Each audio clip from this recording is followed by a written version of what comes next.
Assalamu alaikum guys, hope you are doing well. So in this video I will show you that how to sell houses on Amazon because आजकल market में बहुत ज़्यादा trend है कि Amazon पे लोग house cell करके अच्छा खासा प्रॉफिट मार्जिन जनरेट कर रहे हैं। सो इस वीडियो में आपको कंप्लीट बताऊंगा कि how to sell house on Amazon, where to source, how much is risky, how much profit margin and how you can fail in this model, how much investment is required to start this model and which model we can start this and how much competition in this model.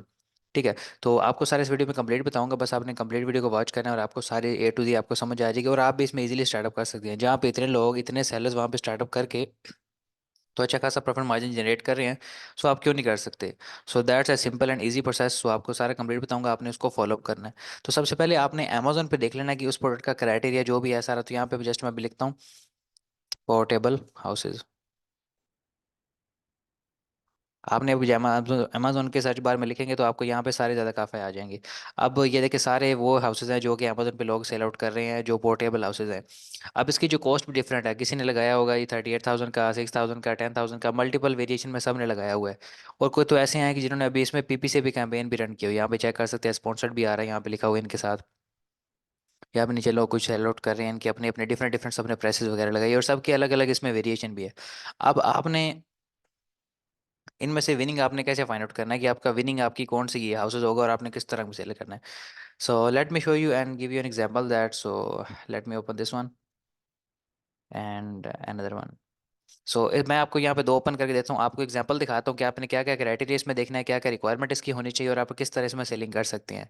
आप इसकी pricing देख सकते हैं, सब seller में different pricing की लगाई होंगी। ठीक है, तो यहाँ पे आप चेक कर सकते हैं। इसमें इसमें एक चीज़ आप मोस्टली देखेंगे, अब इसमें पोर्टेबल हाउस को लोग एफ बी एम नहीं, एफ बी एम कर रहे होंगे, सारे एफ बी ए नहीं कर रहे होंगे। ठीक है। अब देखें इससे जो है वेरिएशन, इसको लोग जो सेल आउट कर रहे हैं, इसकी देखें कितनी लिस्टिंग है, 121 इसकी लिस्टिंग हुई है। इसमें चार वेरिएशन लोग इसको सेल आउट कर रहे हैं, ये सारे इसमें एफ बी एम सारे सेलर्स बैठे हुए हैं। बिकॉज इसमें सारे होते ही मोस्टली सारे एफ बी एम सेलर्स हैं। आप इसको ओपन कर लें और इसमें एक और सारे न्यू सेलर होंगे, आप यहाँ से चेक कर सकते हैं, कोई किसी की रेटिंग नहीं होगी, बिल्कुल सारे न्यू सेलर होंगे और सारे F B M sell out कर रहे होंगे। देखिए किसी की भी रेटिंग नहीं है, जस्ट एक है इसकी रेटिंग है और ये काफ़ी सिर्फ 13,000 इसकी प्राइस लगाई हुई है। मोस्टली इसमें जो है 99% इसमें जो है वो आपको न्यू सेलर्स ही मिलेंगे। तो आपने जब यहाँ से क्राइटेरिया चेक करना है तो अपने डिफरेंट रिक्वायरमेंट देखनी है कि अब में सोर्सिंग कितने की मिल रही है, सेलिंग कितने की करनी है, आपका प्रॉफिट मार्जिन क्या है, फी क्या है, वो भी आपको सारा कंप्लीट वन बाय वन आपको स्टेप बताऊंगा, उन्हीं को फॉलो करना है आपने। ठीक है, तो यहाँ पे प्राइसिंग देख ले। सो आई डोंट रिकमेंड यू, देखें इस तरह जिसने लगाया हुआ है 4,000 किसने लगाया हुआ है, so I don't recommend you that कि आप इतनी प्राइस के साथ लगाएं, क्योंकि इतनी की तो आपको परचेजिंग नहीं होती जितने आप यहाँ पे लगा रहे होते हैं। ठीक है। तो बिकॉज अब इसकी मैं आपको सोर्सिंग पे सारा बताऊंगा, लेकिन सबसे पहले आप इसका क्राइटेरिया देख लें उसका क्या है। अब जब आपने प्राइसिंग देख ली, प्राइस का कॉन्सेप्ट बनाएं, आपकी 13,000 से प्लस उसकी प्राइस होनी चाहिए। ठीक है, आपने उसने पे उसको मी टू करना है। मी टू लिस्टिंग भी सिंपल आसान है, जो एफ पी एम की लिस्टिंग करना है सेम लाइक आपने वैसे ही करनी है इसकी। ठीक है। और उसके बाद आपने इसकी वेरिएशन देख लेनी है, अगर इसकी वेरिएशन ज़्यादा है so that's not a issue. चार भी वेरिएशन है नो इशू, बट आपने कीपा से जाके चेक कर लेना, आपके पास कीपा टूल होगा, आपने चेक कर लेना कौन सी वेरिएशन के साथ ज़्यादा सेल जा रही है। ठीक है। अब इन प्रोडक्ट्स की जो है इतनी ज़्यादा हाई सेल तो नहीं होती, लेकिन इसकी इतनी सेल होती है, अगर आप मंथली आप कर 2-3 यूनिट भी अगर आपको सेल आउट हो तो आप अच्छा खासा प्रॉफिट मार्जिन इसमें जनरेट कर सकते हैं। सो क्राइटेरिया सिंपल, आपने जस्ट की पास इसका चेक कर लेना, ग्राफ देख लिया, सारा ए टू जी देख लिया, बस वेरिएशन जिसकी अच्छी सेल है ना, इसमें वेरिएशन वही देखने वाली होती है। बाकी इसमें इतना ज़्यादा इशू नहीं होता बिकॉज सबको सेल इजीली हो। अब इसके बाय बॉक्स की जो सेल की जहाँ तक बात करें, सेल भी यहाँ तक लेना ईजी है, सेल भी लेना इतना मुश्किल नहीं है इसमें। ठीक है, अगर आप सेल लेते हैं तो आप इजीली सेल ले सकते हैं इसमें। बिकॉज कैसे, बिकॉज इसमें मेन चीज़ यही होती है कि अगर आप इसमें सेल लेना चाहते हैं तो आपकी जो प्राइस है, जिसकी प्राइस कम होगी वो जाहिर सी बात है ऊपर आ जाएगा। एफबीएम में सेल लेने का 90% क्राइटेरिया यही होता है कि आप अगर आप प्राइस अपनी कम कर देते हैं तो आपको बाय बॉक्स मिल जाता है। ठीक है। तो जब आपने यहाँ पे इस पेज का रिव्यू कर लिया, आप अपने प्राइसिंग चेक कर ली, बाय बॉक्स चेक करिए, सेलर्स चेक कर लिए, इतने ज़्यादा भी ना सेलर्स हों, जाहिर सी बात जितना ज़्यादा सेलर्स होंगे उतना ज़्यादा उसमें कंपटीशन होगा। अब जहाँ तक इसके जब स्क्रॉल डाउन करेंगे तो आपको इसमें रिव्यूज़ दिखा दो, because reviews is most important part of this video. अगर आपने इस प्रोडक्ट को किसी भी जाना है सो दैट्स मोस्ट इंपॉर्टेंट कि अगर आप उसमें रिव्यू चेक करते हैं तो दैट्स गुड। ठीक है। अब ये देखें यहाँ पे इसमें क्या रिव्यूज़ आ रहे हैं, आप इसके रिव्यूज़ यहाँ से चेक करें। इसमें मोस्टली आपने ये चीज़ देखनी है कि इसमें रिव्यूज़ नहीं होने चाहिए बैड वाले। ठीक है। अब इसमें देखें 5 स्टार 74% है, अब इसने ये 1 स्टार को 26 भी किया हुआ है। ठीक है, यहाँ पे इसका चेक कर सकते हैं बैड रिव्यू किया हुआ है। बाकी लेकिन बाकी जो है उसने वो अच्छा रिव्यू किया हुआ है। सो अगर किसी में एक भी नेगेटिव रिव्यू है ना, so you can skip that. ठीक है, move on the next product. उसको स्किप कर दें उसी टाइम जिसमें बैड रिव्यू हो। बैड रिव्यूज़ नहीं होने चाहिए, अगर बैड रिव्यू है तो क्या आ रहा है, आप उसको कंप्लीट रेट करें सारा, उसमें बैड रिव्यू है क्या, आप उसको कैसे सॉर्ट आउट करना है। आपने सारे बैड रिव्यूज देख लेना। अब यहाँ से आपने जब सारा क्राइटेरिया देख लिया, डिस्क्रिप्शन में आपकी ईच एंड एवरीथिंग यहाँ पे डिटेल वाइज होगी सारी। अब इसमें क्या इसकी स्पेसिफिकेशन है, ईच एंड एवरीथिंग सारा ए टू जी यहाँ पे इन्होंने बताया हुआ है। कलर आ गया, इसमें ब्रांडिंग आ गई, आपकी जो वेट है, like this type of information यहाँ पे सारी इनको प्रोवाइड की हुई है। अब सेकंड ये तो आ गया कि अमेजोन पे आपने ये चेक कर लिया सारा, यहाँ पे सेल हो रहा है, इतने का सेल हो रहा है, इतने सेलर्स हैं, ये बाय बॉक्स है कि कौन सी वेरिएशन क्या चाल जी है, कितनी सेल जा रही है, उसमें नेगेटिव रिव्यूज़ तो नहीं है, इसमें पॉजिटिव कितने रिव्यूज़ हैं। अब ये तो हो गया यहाँ से अमेजोन पे चेक करने का। अब आपने सोर्स कैसे करनी है, सोर्स के तीन चार मेथड्स हैं, but I recommend you that कि आप उसमें से एक कीजिएगा। पहला तो है अब अलीबाबा सोर्स कर सकते हैं। सेकंड है कि आप मल्टीपल और भी है, जो DH गेट हो गया, लाइक 1688 हो गया, आप इस तरह के मल्टीपल जो कि चाइनीज सप्लायर है, आप उनसे ले लीजिए। बिकॉज ये 90% जो सोर्सिंग हो रही है वो मोस्टली आई ही चाइनीज से रही है, और इसी में ही आपको अच्छा खासा प्रॉफिट बचता है। So let me open the Alibaba. मैं अलीबाबा में आपको ओपन करके दिखा देता हूँ। जब अलीबाबा डॉट कॉम पे आएंगे तो आप यहाँ से सिंपल इनकी जाके ना साइट्स पे आपने सर्च करना है। ठीक है, यहाँ पे आप लिख दें पोर्टेबल हाउसेज। इसमें आपको काफ़ी ज़्यादा रिजल्ट्स मिल जाएंगे, और काफ़ी ज़्यादा इसमें सप्लायर्स भी आपको नजर आएंगे। जब आपने यहाँ पे जस्ट सिंपल लिखा पोर्टेबल हाउसेज, तो आपके सामने काफ़ी ज़्यादा यहाँ पे सप्लायर्स आ जाएंगे। अब सप्लायर आपको कैसे पता चलेगा कि मैं किस सप्लायर से निगोशिएट करूँ, किससे बात करूँ, बिकॉज हर सप्लायर का डिफरेंट रेट होगा, डिफरेंट उसका क्राइटेरिया होगा, सारा ए टू जी होगा। अब जब भी आपने चाइनीज सप्लायर से बात करनी है, सो मेक श्योर दैट कि वो सप्लायर जो है उसको वेरीफाइड होना चाहिए, और उसकी मोर देन 2 ईयर्स वो काम कर रहा हो, और उसके रिव्यूज़ जो है मिनिमम 10 होने चाहिए, मोर देन 10 होने चाहिए। ये क्राइटेरिया सिंपल है जिसको आपने फॉलो अप करना है। ठीक है, अभी देखिए इसकी जो आपको परचेजिंग कॉस्ट, अभी देखिए यहाँ पे जो ये हाउसेज है इसको देख लें आप। ठीक है, और यहाँ पे इसकी जो वेरिएशन है उसके साथ तकरीबन मिलता जुलता है। ठीक है, आप ये जो वेरिएशन है, आप उसको जाके सप्लायर को ये कहेंगे ना मुझे इस तरह का चाहिए, तो आपको सेम इसका आपके कस्टमाइज करके आपको सेम आपकी रिक्वायरमेंट के अकॉर्डिंग वो आपको बना के भी दे देगा। ठीक है, तो आपने इन चीज़ों को फॉलो अप करना है सारा। आप यहाँ पे इसका क्राइटेरिया भी सिंपल आपको बता दिया। अनवेरीफाइड सप्लायर के साथ आपने बिल्कुल नहीं जाना, चाहे वो 10 साल ही क्यों ना पुराना हो। जब वेरीफाइड नहीं है, so they can give you the an responsibility. ठीक है, आपको कोई रिस्पॉन्सिबिलिटी नहीं देते, कोई आपको कुछ नहीं करते। अब यहाँ पे इसके जाके देख ले, इसमें आपको ये जैम्स इसके नज़र आ जाएंगे। ठीक है, यहाँ पे इसका डायमंड है, 5 ईयर्स ओल्ड है, सप्लायर्स इसकी मोर देन 12 रिव्यूज़ है इसके। सो that's a good supplier, you can easily deal with them. ठीक है, अब जब आपने इसे डील करनी है, तो आपने सबसे पहले तो आप इनसे पूछ लेना कि what is the cost of that. अब उसकी कॉस्ट क्या है, आपने उसके निगोशिएशन करनी है कि उसमें कॉस्ट में आपने कम करवानी है। अब जब आप खुद इस सप्लायर से बात कीजिएगा, मैं आपको बता दूंगा, आपने बात करने के लिए जब आपको वो प्राइस देंगे ना, $3 से 4 हज़ार तक आपको देंगे, 4 से 5 हज़ार तक भी दे सकते हैं इजीली। ठीक है, तो ये आपका ऐसे एवरेज जो है कॉस्ट देंगे। अब आपके पास इसके ऊपर जो आपकी शिपिंग आएगी, वो जो आपका टैक्स वगैरह आएगा, वो कितना आएगा, सिंपल है। एवरेज आपको जो शिपिंग पड़ जाएगी वो तकरीबन $4 से 5 हज़ार। तो आप माइंड सेट में रखें इतनी तो आपको शिपिंग पड़ ही जानी है। जब आप इधर अलीबाबा से शिप करवाएंगे US में, तो इतनी शिपिंग आपको मिनिमम पड़ ही जानी है यहाँ पे। उसके बाद यहाँ पे आपने जब प्राइस देख ली, तो प्राइस वो आपको खुद ही दे देंगे, स्टार्टिंग में ही आपको प्राइस बता देंगे, आप इतनी प्राइस आपको मैन्युफैक्चर करवा के दे देंगे, इतना टाइम लेंगे, वो सारा ए टू जी सबसे पहले आपको बताएंगे। ठीक है, क्राइटेरिया चेक कर लिए सप्लायर का, जब उससे बात की फिर उससे वीडियोस मंगवाएं, उसमें प्रॉपर उसका देखें सारा, वीडियोस में उसका स्ट्रक्चर कैसे, each and everything her part उसके देखें। जब आपकी सारी क्लैरिफिकेशन हो, उसके बाद आप उनसे साथ बात करें, अगेन उसको कन्वर्जेशन करें। शिपिंग मैंने बता दी, शिपिंग एवरेज उसकी इतनी पड़ेगी। और देखिए 4 हज़ार के आपको तो एवरेज से माइंड सेट में रखें कि 4 हज़ार आपको यहाँ पे बढ़ गया, $4 का आपको ये पड़ गया, मैन्युफैक्चरिंग कॉस्ट आ गई, 5 हज़ार ऊपर आ गया। ठीक है, तो ये आपका 9 हो गया।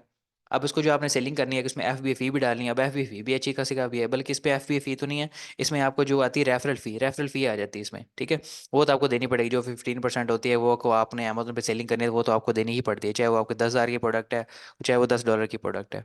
जितनी ज़्यादा उसकी कॉस्ट ज़्यादा होगी, आपको उसकी रेफरल फ़ी भी उतनी ही ज़्यादा पड़ेगी। ठीक है, तो ये अपना माइंड सेट में रखे। और आपने जो सेलिंग, अब ये जो एवरेज इसको पड़ जाएगा आपको तकरीबन 10 हज़ार में, तो एवरेज ये भी पड़ गया, 12 हज़ार में पड़ गया। आपने सेलिंग कॉस्ट लगानी है मोर देन, आपने 15 या 16 थाउजेंड से आपने प्लस लगानी है। बिकॉज देखिए ना, इसमें जो एवरेज मैंने सेलिंग प्राइस आपको बताई है ना, अभी हम यहाँ पे जब सेलर्स में आते हैं, तो इसमें जो एवरेज सेलिंग प्राइस थी, सेलिंग प्राइस इसमें देखें ना कि लोगों ने $10,000 लगाई हुई है, 6 हज़ार भी किसी ने लगाई हुई है। अब वो अपनी मर्जी से लगा के बैठे हैं, लेकिन आपने अपना प्रॉफिट मार्जिन भी देखना है कि आपको अपना प्रॉफिट मार्जिन कितना बच रहा है। अब देखें ये सारे इसने 34,000 इसकी लगा के देखिए, ऑलमोस्ट 35,000 बन गई है। मार्केट में पहले ऐसे ही था, अब ये आगे बाद में ये लोगों ने मार्केट इतनी ख़राब कर दी है ना लिटरली, कि इसमें जो एवरेज सेलिंग प्राइस थी ना, वो ये 35,000 तक की राउंड बटी थी, 34 35 इतनी थी। अब जितना ज़्यादा इसमें कंपटीशन आता गया, लोगों ने इतनी मार्केट इसकी डाउन करना शुरू कर दी, जो कि अच्छी बात बिल्कुल भी नहीं है। अब लोग थोड़ा सा प्रॉफिट मार्जिन के लिए पता नहीं इतना कुछ कर देते हैं। आई डोंट नो वाई, मतलब इसका क्यों करते हैं वो, मार्केट खराब करने से क्या मिलता है उनको। जब एक प्रोडक्ट लगी हुई है उतनी प्राइस में, एवरेज कॉस्ट उसकी हो रही है, तो अब उसको क्यों नहीं उतनी प्राइस पे सेल करते। अब उनकी मेंटेलिटी देखें कि वो जस्ट थोड़े से प्रॉफिट मार्जिन के लिए पूरी मार्केट खराब कर देते हैं। आपने बिल्कुल ऐसा नहीं करना, आप जितनी प्राइस लगाई नहीं, अगर आप अमेजोन पे होलसेल कर रहे हैं, आप प्राइवेट लेबल कर रहे हैं, आप चाहे ड्रॉप शिपिंग कुछ भी कर रहे हैं ना, हमेशा अपनी कांस्टेंट प्राइस रखें। आपको बाय बॉक्स रोटेट होकर आपको सेल मिलती ज़रूर है। कभी भी मार्केट को खराब ना करें, कभी भी प्राइस गिरा के। ठीक है। तब ये देखिए, अब इसने 25 लगाई, अब इसको पता है आज मैंने इतनी रिमेनिंग लगाऊंगा। अब इसको मैं आपको ओपन करके दिखाता हूँ। ठीक है। अब इसको पता है कि मतलब इसने लगाई हुई है, अपने हिसाब से प्राइस लगाई हुई है। सेलर्स भी इसके साथ कुछ बैठे होंगे, या तो फिर अपनी जेनेरिक बंदा लिस्टिंग कर ले, वो सेपरेट बात होती है। ठीक है। अब इस देखिए, इसमें साथ इसका कोई सेलर नहीं है, अब इसको पता है उसे अपनी मर्जी से ही सेल करना है। इसकी एक सेल भी हुई है, इसमें देखिए जेनेरिक लिस्टिंग करके बैठा हुआ है। उसको एक रिव्यू पड़ा, और वो भी 5 स्टार पड़ा हुआ है। इस तरह ये बेस्ट रहेगा आपके लिए। अगर हम A2 करते हैं तो देन प्राइस आपको कांस्टेंट रखनी पड़ेगी, प्राइस आपको ज़्यादा ऊपर नीचे नहीं करनी होगी। ठीक है। तो ये चीज़ आपने माइंड में लाजमी रखनी है। और जब सप्लायर से आपने कंफर्म कर लिया, पिक्चर्स मंगवा ली, इसमें वीडियो आपने मस्ट है, और एक एक चीज़ की हो, एक एक आपने क्वालिटी देखनी है। बिकॉज क्वालिटी बहुत मैटर करती है चीज़ में। जब आप अलीबाबा से कर रहे हैं ना, चाहे वो PL के लिए कर रहे हैं, चाहे वो यहाँ पे पोर्टेबल हाउसेज कर रहे हैं, तो आपकी क्वालिटी बहुत मैटर करती है। आपकी क्वालिटी जो है बहुत ही आउट क्लास होनी चाहिए। जब कस्टमर एक बार परचेज करे तो सेकंड टाइम आपसे ही ऑर्डर करे, बिकॉज उसके पास बहुत सारे सेलर्स होंगे। जब देखिए, जिस तरह मैंने अभी आपको ये सेलर बताया, इसको एक रेटिंग मिली हुई है, उसको 5 स्टार रेटिंग मिली हुई है। ऑब्वियसली जो बायर है वो दोबारा इसी के पास आके बाय करेगा, बिकॉज उसकी क्वालिटी अच्छी है प्रोडक्ट की। आपने ये भी चीज़ में देखनी है, क्वालिटी आपकी बेटर होनी चाहिए। जब आपकी क्वालिटी बेटर होगी, रिव्यू अच्छा मिलेगा, तो बायर आपके पास अगेन आएगा बाय करने के लिए। ठीक है। तो ये चीज़ें आपको सारी बता दी हैं। इसमें आपको इजी है सारा, इसमें प्रोसेस इतना ज़्यादा मुश्किल को नहीं, बस टाइम टेकन है। टाइम टेकन इसलिए इसमें आपको प्रॉफिट मार्जिन भी अच्छा है। एक यूनिट, सिंगल यूनिट है, आपको सेल आउट करें, आपको पता है कि 3-4 हज़ार डॉलर, 5 हज़ार डॉलर भी इजीली पर हाउस आप प्रॉफिट निकाल सकते हैं, इजी भी निकाल सकते हैं। इसमें इतना ज़्यादा मुश्किल भी नहीं है कुछ भी। प्रोसेस को फॉलोअप करना है, जो आपको सारा कंप्लीट बताया उसको ही फॉलो करेंगे, तो उसमें ही आपको ये आएगा सारा। ठीक है। बिकॉज प्रोसेस फॉलो है, सिंपल है, इसमें इतना ज़्यादा मुश्किल भी नहीं है। अलीबाबा मैंने अमेजोन पे क्राइटेरिया बताया है, अलीबाबा पे बताया है। तो यहाँ से आपने ये सारी चीज़ें लाजमी चेक कर लेनी है। और आपने सप्लायर करना है कि आपने DDP शिपिंग करनी है। वैसा नहीं है कि वो पहले फारवर्डर को दे, फारवर्डर आपके पास किसी जाके आपके वो US में जाके एजेंट के पास, या डायरेक्ट उसको DDP करवानी है डायरेक्ट उसके कस्टमर तक। अब जब ये सारा प्रोसेस हो गया, चलो उसने शिप भी करवा दी सारा, अब इसमें आपने कुछ किन चीज़ों को माइंड में रखना है कि आपको लॉस ना हो। अब लॉस आपको किस तरह हो सकता है कि आपने जब अमेजोन पे प्रोडक्ट फाइंड आउट किया, आपका क्राइटेरिया आपने अच्छा नहीं देखा, उसमें बैड रिव्यूज़ पड़े तो आपने वो नहीं देखे। ठीक है। आपने ये चीज़ें सारी कुछ देखी नहीं है, उनको फॉलो भी नहीं किया। जब आप उसमें अमेजोन पे उसका क्राइटेरिया नहीं फॉलोअप कर रहे हैं, तो ऑब्वियसली आपकी जो प्रोडक्ट है वो आपकी लॉस में जाएगी, बिल्कुल लॉस में जाएगी। अब सेकंड आपको लॉस किस तरह हो सकता है, जब आपने सप्लायर से बात किया, आपने कुछ भी नहीं देखा, आपने वेक देखा ही नहीं कि आपने देखा कि मुझे कम प्राइस में मिल रहा है, ऑर्डर कर दिया। ना तो वो वेरीफाइड है, ना तो वर्ल्ड सप्लायर है, ना उसके रिव्यूज अच्छे हैं, आपने उसे ऑर्डर कर दिया। कभी भी कम प्राइस दे के किसी से ऑर्डर ना करें, बिकॉज प्राइस मैटर करती है क्वालिटी के साथ। अगर क्वालिटी आपकी टॉप क्लास होगी, डेफिनेटली उसकी प्राइस भी ज़्यादा होगी। अगर उसकी क्वालिटी लो है, उसकी प्राइस भी डेफिनेटली लो होगी। आपने हमेशा अपनी प्रोडक्ट की क्वालिटी देखनी है, उसकी क्वालिटी कैसी है। ठीक है। तो ये चीज़ आप इनको फॉलोअप कीजिएगा। अगर आप इस चीज़ों को फॉलो करते हैं, फिर आपको कभी भी लॉस नहीं होगा। जो क्राइटेरिया मैंने आपको सारा बताया, A to Z बताया, अगर तो आप इन चीज़ों को फॉलो करते हैं, आपको कभी भी अमेजोन पे हाउस सेल करते वक्त आपको लॉस नहीं हो सकता। अगर तो आप फॉलो करते हैं, A to Z सारे स्टेप्स को फॉलोअप करते हैं। ठीक है। अमेजोन पे क्राइटेरिया बता दिया, आपको अलीबाबा पे बता दिया, बाकी आपको प्रोस एंड कॉन बता दिया, आप किस तरह इसमें प्रॉफिट कर सकते हैं, किस तरह लॉस कर सकते हैं। सप्लायर से आप डायरेक्ट का एक DDP शिपिंग करवाए, वही आपके लिए बेस्ट रहेगा। अब आपने कोई भी क्राइटेरिया नहीं देखा, फॉलोअप नहीं किया, आपको इसमें लॉस एक तो। अब देखें, क्लाइंट ने, कस्टमर ने ऑर्डर किया। ठीक है। कस्टमर ऑर्डर करता है, आप उधर से मैन्युफैक्चरिंग सारी करवा लेते हैं, सारी शिपिंग करवा लेते हैं, आपको उसने अगर पीछे से ऑर्डर ही कैंसिल कर दिया, तो फिर क्या करेंगे। ठीक है। तो आपने तो सप्लायर, ना तो वो आपको रिफंडेबल होगा, ट्रेड इंश्योरेंस नहीं होगा। ऑर्डर जब भी अलीबाबा से करें, ट्रेड इंश्योरेंस तो आपका मस्ट है, वो तो आपको लाजमी करवाना पड़ेगा, चाहे आप जिसके लिए मर्जी करवा रहे हैं। ठीक है। तो बैक एंड पे आपकी सारी गारंटेड होनी चाहिए। आप किस तरह अब कोई कैंसिल कैंसिल कर दे ना, आपको 4-5 हज़ार डॉलर का सिंपल आराम से आपको लॉस हो सकता है। तो उसी लॉस से बचने के लिए आपको क्राइटेरिया सारा फॉलोअप करना, चीज़ों को फॉलोअप करना होगा, जिससे आपको आइडिया हो जाएगा सारा कि आप एक बार प्रोसेस से कंप्लीट करेंगे ना। इसमें देखिए ना, अगर लेट से अगर आप 34,000 के लगाते हैं, चलो मिनिमम भी अगर 20 का भी लगाते हैं, तो आपको डेली बेसिस पे भी ऑर्डर आ सकते हैं इसके, बिकॉज इसमें आजकल ट्रेंड चल रहा है, ट्रेंडिंग में इसमें काफ़ी ज़्यादा सेलिंग हो रही है। जहाँ पे इतने लोग मार्केट पे सेल कर रहे हैं, तो आप क्यों नहीं सेल करके अच्छा प्रॉफिट, खासा प्रॉफिट मार्जिन जनरेट कर सकते हैं। अमेजोन पे करते हैं, आपको थोड़ा थोड़ा प्रॉफिट है, इसमें ये बड़ी गेम है। ठीक है। जहाँ पे हाई टिकट प्रोडक्ट्स आती है, हाई से भी हाई टिकट प्रोडक्ट आ गई है यहाँ पे। इसमें प्रॉफिट मार्जिन ज़्यादा निकालना मुश्किल भी नहीं है, सब चीज़ों को फॉलो करने का स्टेप्स है। क्राइटेरिया आपने देखना है, यहाँ पे देख लिया सारा, अलीबाबा पे देख लिया। आजकल ये जो है ना, प्रॉफिट मार्जिन आजकल बहुत है ना, टेक्नोलॉजी आगे चली गई है, मार्केट आगे चली गई है, और आपको हमेशा ट्रेंड के साथ चलना पड़ता है, मार्केट के साथ चलना पड़ता है। जो चीज़ ट्रेंडिंग है आपको उसी चीज़ को पकड़ के तो उसको सेल आउट करना पड़ता है, ठीक है। सो आई होप सो आपको समझ आ गई होगी आपने सारा प्रोसेस को किस तरह फॉलो करना है, किस तरह A to Z सब चीज़ों को लेके चलना है। सप्लायर से बात कैसे करनी है, सप्लायर से बात निगोशिएशन कर लें, उनसे सारी चीज़ें मंगवा लें। उसके बाद देन प्राइस का फाइनलाइज करके तो नेक्स्ट आपने करना है, सबसे पहले आपने लिस्टिंग भी कर लेनी है, उसके साथ लिस्टिंग जनरेट कर लेनी है, ठीक है। सो आई होप सो आपको समझ आ गई होगी। So if you found like this video, subscribe to my YouTube channel and stay connected with me. Thank you.